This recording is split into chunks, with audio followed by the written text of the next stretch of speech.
AJ Lee is back in the WWE, but when it comes to the ratings, did she light it up? Welcome back, guys, to Fog Wrestling. CM Punk isn't the only one that can have a play on words, you overrated prick, so get that right up, you. But anyway, yeah, welcome back to the channel. We're going to look at the Raw ratings today. Obviously, remember, this is the Raw ratings from last week, because with the whole new Netflix data, we have to wait a week to find out the analytics and the ratings and the hours watched and all that stuff, the rankings. So, yeah, technically every time we do a Raw ratings video, it's almost, well, I say almost, it's actually more than a week out of date. But still, you guys want the Raw ratings, so we're here to give it to you.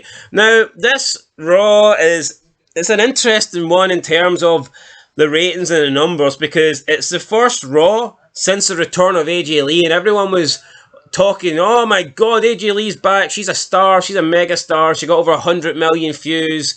I believe her SmackDown return got like across all the social media, so across Twitter, TikTok, YouTube, Instagram, I believe it was like over 100 million, which I think's impressive, of course. I'm not saying it's not, like, but that tends to happen when somebody who was like relevant comes back after a decade. They do tend to get views. Now, not only is this the first Raw since she came back to WWE, but it's also the first Raw since football started back. Yes, Monday Night Football, NFL, buddy. So, yeah, that could have an impact, but keep in mind, you've got a full week now to watch Raw. It's not like you have to watch it live on a Monday night for that rating to count.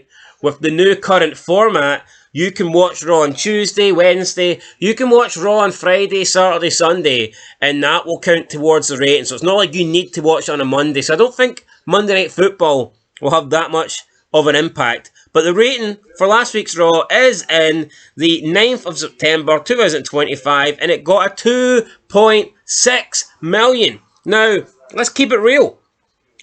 2.6 million shit. It is very shit. It's the third lowest rating that WWE Raw has had. Now, it might seem pretty good considering last week's was a 2.4, but last week was the lowest Raw rating they'd ever done in the Netflix era. So, an improvement on your lowest ever rating, is that really an improvement? It's a minor improvement. The ratings went slightly up, but in all honesty, I don't think a 2.6 is really worth that celebrating. I mean, they did 2.6 2 weeks ago.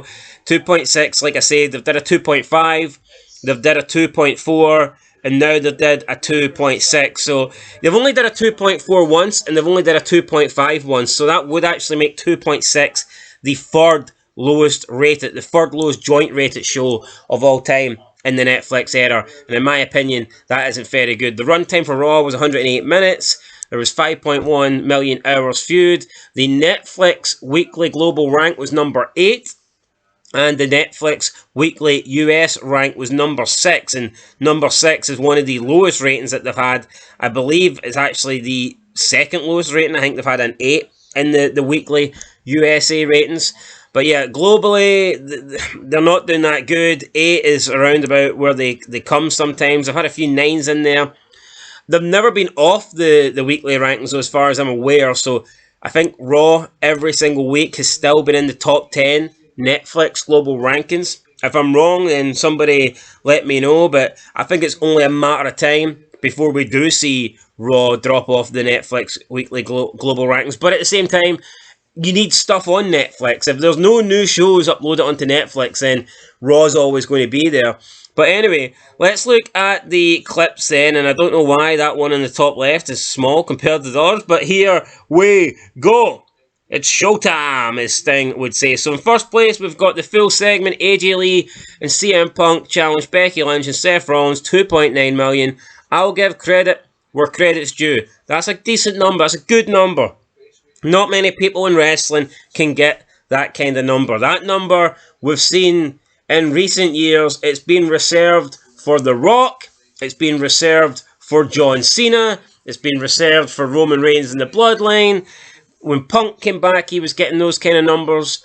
But that's about it. That's like the only people that have really delivered 2.9. So I'll give AJ Lee credit. But let's see what she's doing in a month's time. After a couple of weeks, when her return wears off, Let's see if she can still produce 2.9 million. I highly fucking doubt it. In second place, we have LA Knight brings the fight to the Vision and helps the Usos. 820k. LA Knight, the Vision, the Usos. It doesn't really interest me. The Vision now just seems like it doesn't even feel like they're in the same fight. It doesn't feel like the same faction anymore. Since they added Becky Lynch, I think it's the worst thing that they've done. Also, where's Paul Heyman?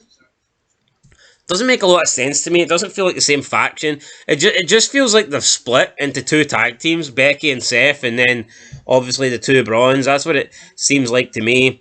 Third place, we have Jey Uso delivers a shocking spear to LA Knight. Yeah. 753,000 views. Fourth place, we have AJ Styles goes off on Monday Night Raw officials. 629k. The fact that they're uploading this would suggest it is a work. And I know a lot of people like to claim that everything's a work, but I would imagine this is a work. And it only got 629k. But, I mean, without AJ Styles going off on anybody, he would have got a lot less. So, I mean, it is what it is. But, yeah, I think AJ Styles' career, I'd say, is close to being done with Raw and WWE. Right, fifth place. We have Rhea Ripley confronts Asuka backstage encounter. Nobody ready for Asuka! 426k. Good for her. Right, let's move on then. In sixth place, we have Nikki Bella clashes with Asuka. 384k. So, yeah, Nikki Bella, 384k. Then we've got Dominic Mysterio in 7th place.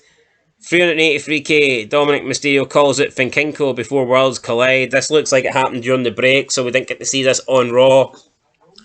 Honestly, these promos during the advertisements where nobody in America gets to see, it's just dumb. It doesn't feel like it's part of the show. May as well not be part of the show. It's just a bit retarded if you ask me. 9th spot, we have LA Knight battles Big Bronson Reed. 296k. Yeah. Right, moving on. We have where are we next? Was that 8th? It was 8th. Right, moving in to 9th place. We've got AJ Styles triumphs over El Grande Americano. And nobody cares about El Grande Americano. Unfortunately, nobody really cares about AJ Styles anymore. Just, I don't know what they're doing with Styles and this El Grande Americano thing. I mean, look at Chad Gable. Chad Gable, when McMahon was there, I don't give a fuck. Chad Gable, when McMahon was there, was actually pretty interesting. I think he was relatively over. They've killed Chad Gable as a character. They've absolutely killed him. The Alpha Academy was interesting. It really was. Remember, the feud they had with RK Bro was pretty decent. For anyone that can't remember. Honestly, we need to bring McMahon back. Remember they had the spelling bee? McMahon gave you interesting shit. McMahon gave you good stuff.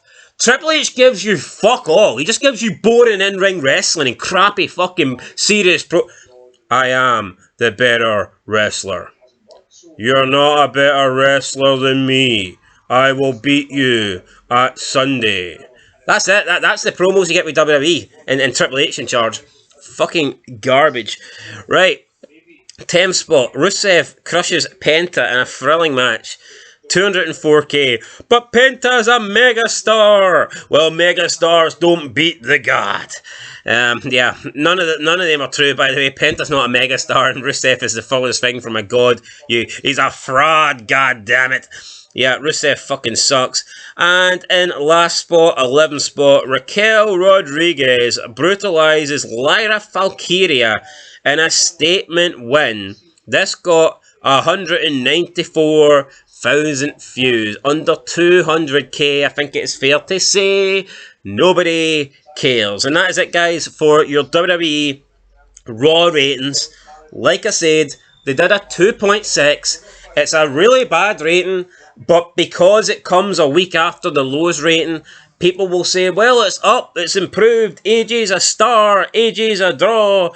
But not really. Not really. I mean, she was lucky to be on Raw the week after it did its lowest ever rating. 2.6, make no mistake about it, is still shit. It's a really bad rating. You should not be celebrating 2.6. You shouldn't be celebrating anything under 3. You shouldn't be celebrating 3. Honestly, the only Raw number that was acceptable was the 5.9 they got at the beginning. And I remember people trying to manipulate that number and spin it. Oh, it's as good as the... No, bullshit, it wasn't. The Attitude Era was giving you the live concurrent viewership number for Monday Night Raw in America. That Netflix number was the viewership number for the entire world over a 7-day period. You simply cannot compare the two. But yeah, at least 5.9 million, at least that was somewhat respectable. At least that was half decent, and look what happened. I guarantee you, on that Netflix premiere, a few million of those people that tuned in to watch would be people that have not watched wrestling in years. They probably tuned in and they've went, holy fuck, this show's even worse than I can remember. This is why I stopped watching, and they've never tuned in since. That's what would have happened. Anyway, guys, that's it. Catch you in the next one. The Raw ratings. Leave a like, leave a comment, subscribe, and if you want to be really generous, there's some channel memberships that you can subscribe to, sign up to, and we're going to do some channel membership videos in the near future, so stay tuned for that. Till next time, peace.